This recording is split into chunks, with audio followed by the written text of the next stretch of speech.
ይሄ ሁሉ ሲደርስብኝ እንግዲህ ያው ንብረት አለ። ይሄ ንብረት ደግሞ ላስተዳድር ውክልና ካልተሰጣኝ ብሎ ራሱ ውክልና ተቀብሎኛል። አሁን ይሄ ንብረት ምን ላይ ነው ያለው በሚሉ ይገዳ ያስፈልጋል። መቼም እንዲህ አይነት ነገር ከተፈጠረ ይገዳ እንዲሰጠኝ ጠየቅኩት። ጠይቄ ንብረቶቹ ወደ ያሉበት ቦታ ሙሉ ማዞር ጀመርኩ ማለት ነው። ወደ 11 ቤት ነው። ከ11ዱ ቤት እኔ የምኖርበት አንዱ ቤት ነው። 10 ቦታ ማለት ነው ቤት ያለበት በሙሉ ማዞር ጀመርኩ ማለት ነው። ይገዳው ይዤ ማለት ነው። ይሄ ቤት ሁሉ በሰው ስም ነው ያለው ሲዞር ማለት ነው። እኔ በተወሰነ መንገድ የተወሰነውን የወሰዱት የቸርች ፓስተሮች ናቸው። በነገራችን ላይ ሯጭ ብቻም አይደለችም። ሌሊት ተነስታ ትጸልያለች ነው የምልህ። ምሳሌ ፓስተር ቸሪ ጋር በጣም ረጅም ቀጠሮ ተሰጥቷቸዋል ተብሏል። እውነት ነው። ባንክ ሄዳ ገንዘብ ተንቀሳቅሷል ምን ብሏል ምናምን ነገር ብላ ቀወጠችዋል። ከዛ ሄደች ሲታይ 11 ሚሊዮን ብር ነበር። ከ11 ሚሊዮን 7 ሚሊዮኑን አንቺ ራስሽ ልሽ ያወጣሽው በራስሽ ፊርማ። ሽያጩ ላይ የሷን ተባባሪነት አለበት በጣም አለበት። መንገዱ ሩቅ ስለሆነ የባቡራችሁን ሀዲድ የቀየራችሁ ሰዎች አላችሁ። መድረሻችሁ ሌላ ነው። ያሰባችሁበት ቦታ አትደርሱ። ወደ ደሴ መሄድ ፈልጋችሁ እዛ ደብረ ሲና ደርሳችሁ መንገድ ስለተዘጋጋ ተመልሳችሁ በዚህ በኩል መንገድ ክፍት ነው ብላችሁ በሰበታ ብትነኩት አትገቡም። ደሴ ወደ ቤት ልትሄዱ ያሰባችሁበትን አቅጣጫ ይዛችሁ ልትሄዱበት ያሰባችሁበት አቅጣጫ መንገድ ከተዘጋ ቆማችሁ ጠብቃችሁ ነው የምትገቡት። መንገድ ስለተዘጋ በቃ በዚህ ሰፈር በኩል የኛ ቤት የለም በዚህ በኩል የኛን ቤት እንፈልገው ይባላሉ። ሰዎች ከእግዚአብሔር ፈቃድ ፍጹም ከሆነው ከእግዚአብሔር ፈቃድ ለምን ይኮበላሉ? መዘግየት። የአትሌት ገለቴ ቡርቃ ባል አልተያዘም፣ በፖሊስ ቁጥጥር ስርም አይደለም። የአዲስ አበባ ፖሊስ ለቲክቫ ኢትዮጵያ እንደሰጠው መረጃ ከሆነ አትሌት ገለቴ ቡርቃ 10 ቤቶችና 4 ተሽከርካሪዎች በቀድሞ ባለቤቷ እንደተሸጡ በመግለጽ ሰሞኑን ፍትህ ስትጠይቅ ተስተውላለች ብሏል። አትሌቷ በገጠማት ጉዳይ ፍትህ እንዲሰጣት የኢትዮጵያ አትሌቲክስ ፌዴሬሽንም ትላንት መግለጫ መስጠቱ ይታወሳል። የአትሌቷ ጉዳይም ብዙዎችን በማስቆጣት ፍትህ ለገለቴ የሚሉ አስተያየትን በማስተጋባት በማህበራዊ ሚዲያው በሰፊው እየተሰራጨ ይገኛል። ይህ በእንዲህ እንዳለ ከትላንት ምሽት ጀምሮ ደግሞ የአትሌት ገለቴ ቡርቃ ባለቤት አቶ ታደለ ገብረመድህን በአዲስ አበባ ፖሊስ ቁጥጥር ስር ዋለ የሚለው መረጃዎች በማህበራዊ ሚዲያው በሰፊው ተሰራጭተዋል። ትክቫ ኢትዮጵያ የአትሌት ገለቴ ቡርቃ ባለቤት በፖሊስ ቁጥጥር ስር ውሏል መባሉ እውነት ነው ወይ ሲል የአዲስ አበባ ፖሊስ ኮሚሽንን ጠይቋል። የኮሚሽኑ የህዝብ ግንኙነት ዳይሬክተር ኮማንደር ማርቆስ ታደሰም ብዙ ሰው ያወራል፣ የለም እኮ ፖሊስ ጋር የለም እኛ ጋም የለም የሚል አጭር ምላሽ ሰጥተዋል። ግለሰቡ እንዳልተያዘና የሐሰት መረጃ እንደሆነ የገለጹት ኮማንደር ማርቆስ አልተያዘም፣ በፖሊስ ቁጥጥር ስር አይደለም ሲሉም ለቲክቫ ኢትዮጵያ ተናግረዋል። እህታችን አትሌት ገለቴ ቡርቃ የኔ ቤተሰብ ከሆነ ሰው ጋር ትዳር የመሰረቱት በሚሊኒየም ነው። እኔ የዛ ጊዜ ከሀገር ውጭ ነበርኩ። በጮኝነት ጊዜ 1 ወይም 2 ባልበለጠ ጊዜ አይቻቸዋለሁ አንድ ላይ። ከዛ ውጭ ሲጋቡ ነው የሀገር ቤት አልነበርኩም እና እንደ ማንኛውም ሰው ተዋደው ተጋብቶ ላይፍ ጀመሩ፣ እየኖሩ ነበረ። በመሀል ደግሞ ያለመግባባቶች ተፈጠሩ። እንደ ሰው እኔም ራሴ አገር ቤት ሄጄ ከአንድም 2 ጊዜ ለማስታረቅ ሞክሬያለሁ። ጣሊያን በነበሩ ጊዜ ጣሊያን ሀገር መጥተው ስለነበረ ሁለቱም በዛን ጊዜ ያሉትን ችግሮች በተናጠል በመናገር ከእህቴም ስላለች አብረን ለመፍታት ሞክረናል፣ ግን አልተሳካም። መጨረሻ ላይ መለያየታቸው እውነት ሆነ። ባልና ሚስት በሆኑ ሰዎች መሀል የአንድ ወገን ሆኖ መናገር ይከብዳል። ምክንያቱም ላይፍ ከማን የሚቀርቡትና በተስማሙ ጊዜ አብረው የሚኖሩት ባልና ሚስቶች ናቸው። አንዳንድ እውነታዎች ግን ሰዎች እንዲገነዘቧቸው ካስፈለገ እሱ ታክሲ ነበር የሚሰራው በፊት ሲገናኙ፣ ያው ሰፈራችን ወደ ስታዲየም አካባቢ ስለሆነ እንግዲህ በሆነ አጋጣሚ ተገናኙ፣ ፍቅር መሰረቱ። ግን ግፊቱ የመጣው ከሱ አይመስለኝም። ግን ተዋደው እንደተጋቡ እናውቃለን። አብረው ይኖሩ ነበረ። አሁንም ታክሲ ነው የሚነዳው። አሁን እንደሰማነው 10 ቤት ሸጠዋል፣ 10 መሬት ሸጠዋል፣ 5 መኪና 4 መኪና ሸጠዋል ሲባል ሰምተናል። ግን እኛ ወንድማችን እየደጎም ነው እንደሚኖር ነው የምናውቀው። አይደለም የእሷን ገንዘብ ወስዶ ሊበለጽግ አይደለም ለዕለት ኑሮ የሚሆን ነገር። ሌላም ጣሊያን ያለች እህታችን አለች፣ እሷም እኛም እየደጎም ነው እንደሚኖር ነው የምናውቀው። ጀግና አትሌት ነች። ግን ሰው የአደባባይና የቤት ባህሪው አንድ አይደለም። እኔ በሶሻል ሚዲያ እንደምታዩኝ ላልሆን እችላለሁ። ገለቴም ስፖርት ሜዳው ላይ እንደምታዩት ላትሆን ትችላለች። እና ዝም ብሎ መፍረድ ጥሩ አይደለም። ልጁ ከሚገባው በላይ ነው ዋጋ የከፈለው በዚህ ጉዳይ። ብዙ ጊዜ ታስሯል። ያልታሰረበት ፖሊስ ጣቢያ የለም። በእውነት ባልሆነ ክስ ሁሉም ክሶች ፍርድ ቤት ሲቀርቡ ውድቅ ሆነዋል። የሚመሰክራቸው ምስክር ተብሎ ቃል የሰጡ ሰዎች ዋሽተናል እያሉ ፋይላቸው እየተዘጋ የቀረቡበት ክሶች ሁሉ ጠቅላላ አንድ ሰው ሊሸከማቸው የሚችሉ አይደሉም። እንደውም ወንድማችን ባለማበዱ ነው እኛ በጤና በመኖሩ ነው እግዚአብሔር የምናመሰግነው። እንደሚባለው አይደለም። ምናልባት አትሌቶች የሆኑ ሰዎች ይሄን ነገር በቅርብ ሊያውቁ ይችላሉ። ገለቴ አይደለም ቤትን የሚያክል ነገር ሰው ሊሸጥባት 10 ብር እሷ ፈቃዷ እሷ ያላለችው ነገር ቢደረግ ቤት ይቃጠላል። አይደለም ንብረቷ ሊወሰድባት እቃ ካስቀመጠችበት ወንበር ላይ አንስቶ ሌላ ቦታ ማስቀመጥም አደጋ ያመጣል። እናንተ ስታስቡት አንድ ባል ሚስት ያለው ባል ንብረት ሲሸጥ ሚስቱ ሳታውቅ ንብረት ቤትን የሚያክል ያውም 8-9 ቤት ይሸጣል። እኔ ሽምግልና ሄጄ ሁለቱን ባናገርኩበት ጊዜ ሁሉ ስለ ገንዘብ አንስታ አታውቅም። ንብረት ሸጦብኛል ብላኝ አታውቅም። ሌሎች ነገሮች ነበር የምታነሳው። ይሄ ሌሎች ጥቃቅን የባልና ሚስት ችግሮችን ነበር የምታነሳው እንጂ እንደዚህ አይነት ነገሮች አንስታብኝ አታውቅም። የተሸጠም ከሆነ ከሸጡ በጋብቻ ላይ አብረው በነበሩ ጊዜ እሷ ሄዳ ገበያ ቆማ ካልሸጠች እሱ ከሸጠ ገንዘቡ እሷ ጋር ነው የሚገባው። እኛ የምናውቀው የነበረው ይሄንን ነው። ወንድማችን እንደውም ሾርቴጅ እንደነበረበት ነው የምናውቀው አብሮን በነበረ ጊዜ። ምክንያቱም ከባድ ህይወት ነው ያሳለፈው። ጧት ከሷ ጋር ሌሊት ተነስቶ ወይ 3 ሰዓት ሊሆን ይችላል 2 ሰዓት ትሬኒንግ አብሮ ነው የሚሄደው። የግድ ሴት ልጅ ብቻዋን አይደለም አብሯት ይሮጣል። ያን ጊዜ እሷ መኪና አትነዳም። መኪና የሚነዳው እሱ ይዟት ይሄዳል ትሬኒንግ ቦታ። ከትሬኒንግ ይመልሳታል። ረፍት ስታደርግ እዛ ይጠብቃታል። ከዛ በኋላ ደግሞ የምትሄድበት ይወስዳታል። ሙሉ ነገሩ እናቱን ለማግኘት እንኳን በቂ ጊዜ የለውም። ስለዚህ አብሮ ነው። እሱም ስፖርተኛ ነበረ። ከበፊት ጀምሮ ስፖርተኛ ነበር። አብሮ ነበር የሚሰሩት። በኋላ ግን እንግዲህ አልተስማሙም። እንደማንኛውም ባልና ሚስት ለህይወት አደጋ የሚፈጥር ሆኖ ተገኘ። እሱ የጤና ችግር ገጠመው። በዚህ ምክንያት እሷ እንዳለችው ጸበል እስከሚሄድ ድረስ ደረሰ።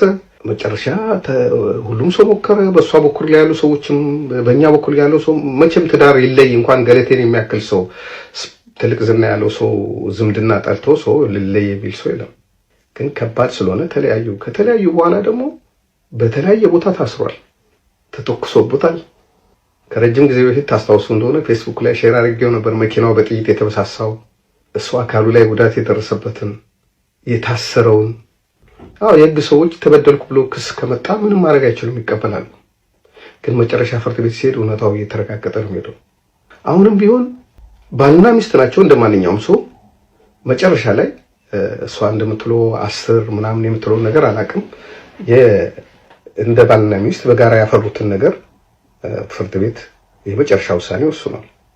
ሁሉም መንገድ ሄደው ያሉት 7 እና 8 ዓመት በክርክር የቆዩት የሽምግልና ተሞክሯል። የፍርድ ቤት ጉዳዮች በተለያዩ ፍርድ ቤቶች ከታችኛው ፍርድ ቤት እስከ ላይኛው ፍርድ ቤት ድረስ ታይቷል። እና እሱ ምን ስለሆነ ነው እሷ ለሱ የሚፈርዱለት? እሱስ ቢሆን ደስተኛ ሆኖ ነው የተፈረደውን ነገር አይደለም። ግን ፍርድ ከተሰጠ ፍርድ ተሰጠ ነው እንጂ አንድ ሰው በአንድ ሀገር የሚኖር ሰው የሆነ ሰው አትሌት ስለሆነ፣ የሆነ ሰው አናጢ ስለሆነ፣ የሆነ ሰው ገበሬ ስለሆነ፣ የሆነ ሰው ፓይለት ስለሆነ እኮ አይቀየርም። የተሰራ ወንጀል ካለ በወንጀሉ ይጠየቃል ሰው እንጂ ሁሉም ነገር ተሞከረ፣ ተከሰሰ፣ ታየ፣ ምን ተባለ፣ ሰውየው ጥፋተኛ ሆኖ አልተገኘም። ግን ብዙ ዋጋ ከፍሏል። አሁን የሚኖረው ኑሮም ከኑሮ በታች የሆነ ነገር ነው። በጣም እየተሰቃየ ነው የሚኖረው። አሁን የመጨረሻ ካርድ መዘዘች። አሁን ሶሻል ሚዲያው እየተቀባበለው ነው፣ ሚዲያው እየተቀባበለው። ያ ሰው ዜጋ አይደለም እንዴ?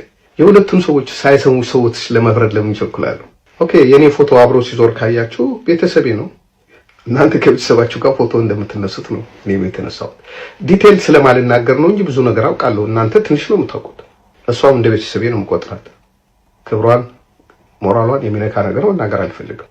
ግን እንደሚባለው አይደለም፣ እውነታው ይሄ አይደለም። ሁሉም ነገር በጫማ ውስጥ አስገብተን ራሳችንን ማየት አለብን። ሌሎች ባልና ሚስት ሲፋቱ ፍርድ ቤት አይሄዱም እንዴ ለንብረት? የነሱ ምን ልዩነት አለው? እና ዜጎች እኩል እንደሆኑ ማሰብ መልካም ይመስለኛል። በረዋጭ ገለቴ ላይ የደረሰው ነገር የቆየ ነው እና በሳቱ እንግዲህ ባለቤቷ ከማይከሰሱት ከማይወቀሱት ማዕከል ስለነበረ 2006 ላይ ለብሔራዊ ንግድ ባንክ ማመልከቻ አስገብታ እናግደዋለን ብለዋት ከዛም በኋላ ማመልከቻዋን እናግደዋለን የሚለውን ቃላቸውን አፍርሰው ገንዘቧንና ንብረቷን እንደፈለገ እንዲያደርግ ፈቅደውለታል። እና ምን ለማለት ፈልጌ ነው፣ የሆነ ዘመን ላይ የማትከሰስ የማትወቀስ ልትሆን ትችላለህ። የሆነ ዘመን ደግሞ ይመጣና የምትከሰስ የምትወቀስ ትሆናለህ። ታደሰ ገብረ መድህን 2006 ላይ መከሰስ የማይገባው አይነት ሰው ነበረ። አሁን ግን መከሰስ ይችላል። ለምን? አሁን እኔ ማለት የፈለኩት በአጠቃላይ ባጭሩ ማለት ነው ዛሬ ጊዜ ሰጥቶኛል ብላችሁ የባለስልጣን ዘመድ ነኝ ብላችሁ ምናምን ብላችሁ ሰዎችን አትበድሉ። ስልጣን ይወርዳል፣ ይጠፋል። ልክ እንደ ልጃገረዶች እንትን ነው፣ ይወርዳል። ሲወርድ ትጠየቃላችሁና አልጠየቅም ዘላለማዊ ስልጣን ነው የተቆናጠጥኩት ብላችሁ ዘላለማዊ ስልጣን የተቆናጠጠ ኃይል አካል ነኝ ብላችሁ ንጹሃንን ላለመበደል ሞክሩ። ምክንያቱም ዛሬ ባትጠየቁ ነገ ትጠየቃላችሁ። ነገ ባትጠየቁም ደግሞ በሐቁ ዓለም በመጪው ዓለም ትጠየቃላችሁ። ከሞት በኋላ ትጠየቃላችሁ ለማለት የፈለኩት ገብቷችኋል? ይሄ ሁሉ ነገር የተፈጸመው ይሄ ሁሉ ንብረት የተበላችሁ 2006 ላይ ነበር። አሁን ያለነው 2017 ነው። ይሄ ሁሉ ነገር የተፈጸመው እነ ታደሰ ገብረ መድህን በማይከሰሱ በማይወቀሱበት ዘመን ነው። ይሄ ደግሞ ፋክት ነው።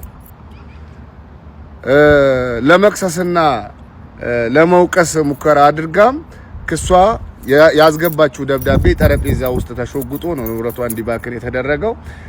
አሁን ደግሞ መጥተው ያጎት ልጅ ነን ዘመድ ነን የሚሉ ምንም ስሙን እያጠፋች ነው እንጂ በእኛ ነው ድጎማ የሚኖረው ምንም መተዳደሪያ እንኳን የለውም ብለው የሚናገሩ ሰዎች በመጀመሪያ ደረጃ መተዳደሪያ ያሌለው ሰው ሽጉጥ ይዞ አይዞርም። በመቀጠል ደግሞ ሴትዮዋ የተበላችውን ቤት በአጠቃላይ ታውቀዋለች እኮ የቱ ጋር የሷ ቤት እንደነበረ ታውቃለች። እነዛን ቤቶች ሄዶ ማሳዝ ነው፣ ቀላል ነው። ብሩ እንኳን ጠፋ ቢባል ብሩ ቢካድ እንኳን ቤቶቹ ተሸጠው ቢሆኑ እንኳን ቤቶቹ በህይወት ስላሉ የተወሰደባትን የተነጠቀችውን ቤት በአጠቃላይ ይታወቃል እና በማስያዝ ይቻላል ለማለት ነው። በዚህ ደረጃ ላይ የህግ ባለሙያ የሆናችሁ እርዷት። ለማምለጥ ድሃ ነኝ ምናምን በቤተሰብ ስም ምናምን አዛዙሩት ከሆነ ንብረቱን በአጠቃላይ ምን ማድረግ ነው? ሴትዮዋ ወይም ደግሞ ገለቴ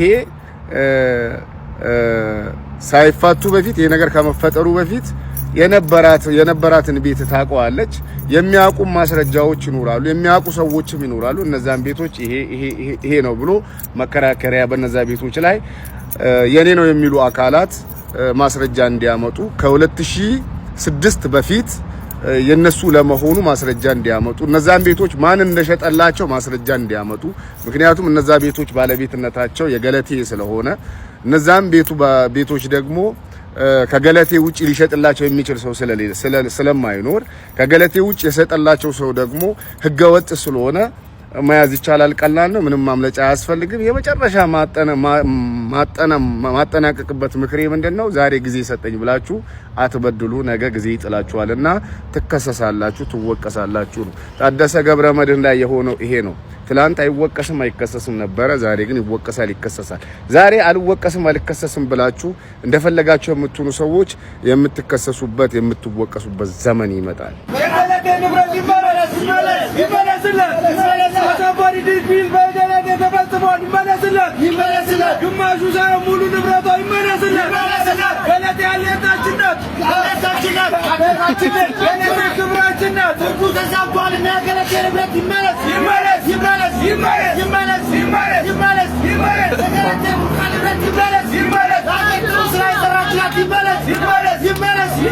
የአትሌት ገለቴ ቡርቃ ጉዳይ የብዙዎች መነጋገሪያ ሆኗል።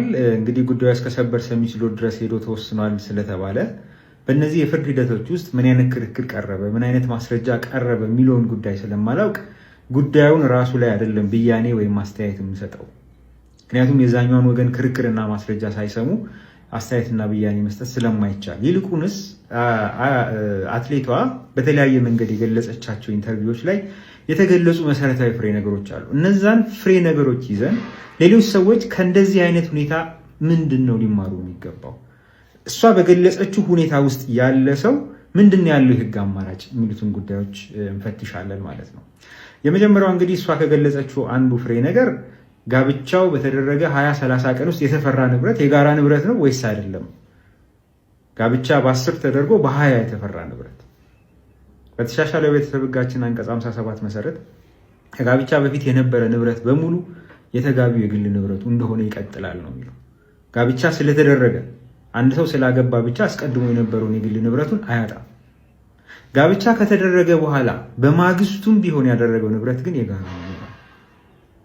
ነገር ግን በማግስቱ የተደረገ በማግስቱ የተፈራ ንብረት በእርግጥ ከተጋቢዎቹ የግል የጋራ ጥረት ነው ወይ የተገኘው ብሎ ማሰብ ግን ከባድ ነው። ጠባብ አጋጣሚዎች ሊኖሩ ይችላሉ፣ ግን በአመዛኙ ከጋብቻ በፊት አንደኛው ወገን ንብረት ይኖረውና ያንን ንብረት ይዞ ወደ ጋብቻ ይገባና ከዛ በኋላ የተፈራ ንብረት መሆኑ ያመዝናል። እንደዚህ በሚሆንበት ጊዜ ከጋብቻ በፊት የግል ንብረት የነበረው ጋብቻ ውስጥ ይዞ የገባ ሰውና ሌላ ንብረት ያፈራ ያንን ንብረት ለምሳሌ የነበረውን አካውንት ውስጥ ያለ በሚሊዮን የሚቆጠር ገንዘብ አውጥቶ መሬት ላይ ቤት ሰርቶ ከሆነ መኪና ገዝቶበት ከሆነ በአጠቃላይ ከጋብቻ በፊት የነበረውን ንብረት ሸጦ ለውጦ በተለያየ መንገድ ሌላ ንብረት ከሆነ ያፈራው ፍርድ ቤት ሄዶ ይሄ ንብረት ከጋብቻ በፊት የነበረኝ የኔ ንብረት ነው፣ ከጋብቻ በኋላ ደግሞ እንዲህ አድርጌ አፍርቼዋለሁ ብሎ ለፍርድ ቤት አስረድቶ ፍርድ ቤቶች ይህንን ካልተቀበሉት በስተቀር ንብረቱ የጋራ ነው የሚሆነው ማለት ነው። አንዱ ልንማር የሚገባው ነገር ይሄ ነው ወደ ጋብቻ በምንገባበት ጊዜ። ሁለተኛ በጣም ብዙ ጊዜ መከራከሪያ ሆኖ ቀርቧል ብዬ አላምንም። እንግዲህ ከገለቴ ኬዝ የተረዳ ነው እሷ ከገለጸችው ብቻ አሁንም የዛኛውን ወገን ሀሳብ መሰረት አድርገን ፍርዱ ትክክል አይደለም ተበድላለች ወደሚል ነገር እየሄድኩ አይደለም። ምክንያቱም ምን አይነት ክርክር እንደቀረበ ስለማላውቅ እሷ በገለጸችው መሰረት ውክልና ሰጥተዋለች። ውክልና የተሰጠው በጋብቻ ውስጥ ነው ካለን ከሆነ ማለት ነው በጋብቻ ውስጥ ከሆነ ውክልና ውል ነው። ውክልና በውክልና ሕግ መሰረት ውል ነው። ውል እንዲባል የተሟላ ውል እንዲባል ወካዩ ውክልና መስጠቱ ብቻ ሳይሆን ያኛው ወገን መቀበሉ ተጨማሪ መመዘኛ መሆኑ እንደተጠበቀ ሆኖ ውክልና ውል ነው እስካልን ጊዜ ድረስ በተሻሻለው የቤተሰብ ሕግ አንቀጽ 73 መሰረት ተጋቢዎች በጋብቻቸው መሃል ከጋብቻቸው አስቀድሞ ወይ በጋብቻቸው ዕለት ያደረጉት ውል ካልሆነ በስተቀር ከጋብቻው በኋላ የሚያደርጉት ማናቸውም ውል ፍርድ ቤት ካላጸደቀው በስተቀር ዋጋ የለውም። ስለዚህ ውክልና በውልና ማስረጃ በመስጠት ብቻ የሚደረግ አይደለም ማለት ነው። በተጋቢዎች መሃል ሲሆን ባልና ሚስት ከሆኑ ተጋቢዎች ከሆኑ የግድ በጋብቻ ውስጥ ውል እያደረጉ እስከሆነ ጊዜ ድረስ በቤተሰብ ሕጉ አንቀጽ 73 መሰረት ፍርድ ቤት ሄደው ውል አድርገናል፣ ይህንን ውላችንን አጽድቅልን ማለት አለባቸው ማለት ነው። ስለዚህ በጣም ለረጅም ጊዜ የለመድ ነው ይሄ ውልና ማስረጃ ብቻ እየሄዱ ውክልና መስጠት በቂ ነው ወይ የሚል ጥያቄ ይወልዳል። የሰነዶች ማረጋገጫና ምዝገባ አዋጅ ቁጥር 922 ላይ ውክልና መደረግ ያለበት በውልና ማስረጃ እንደሆነ ይገልጻል። ማፍረሻውም ጭምር ውክልና ከሰጣችሁ አይ ውክልናዬን ትቻለሁ ማለት የሚቻለው በነገራችን ላይ ውልና ማስረጃ ሄዶ በማስፈረስ ነው እንጂ ሌላ ቦታ በመሄድ አይደለም። ለምሳሌ ገለቴ ከገለጸችው ፍሬ ነገር ውስጥ አንዱ ሄዳ ለባንኮች ውክልናዬን አንስቻለሁ ያለችበትን አጋጣሚ ማስታወስ ይቻላል። ስለዚህ ይሄ የ922 ድንጋጌ ውክልና በውልና ማስረጃ ይደረጋል ማለቱ የቤተሰብ ሕጉ ላይ ያለውን አንቀጽ 73 ላይ ያለውን ፍርድ ቤት ካላጸደቀው በስተቀር ፈራሽ ነው የሚለውን ሕግ ሽሮታል ማለት አይቻልም። ምክንያቱም ሁለቱም አዋጅ ስለሆኑ እንደውም በዚህ ጉዳይ ላይ ስፔሲፊክ የሆነው ጉዳይ የትኛው ነው የሚል ከኢንተርፕሪቴሽን የተነሳ ክርክር በግራ ቀኙ ሊነሳበት መቻሉ እንደተጠበቀ ሆኖ በዚህ ረገድም ክርክር ይቀርባል። ስለዚህ ፍርድ ቤቶች፣ የህግ ባለሙያዎች፣ ተመራማሪዎች፣ ጸሐፊዎች በዚህ ጉዳይ ላይ ሀሳባችሁን ልትሰጡበት ትችላላችሁ ማለት ነው።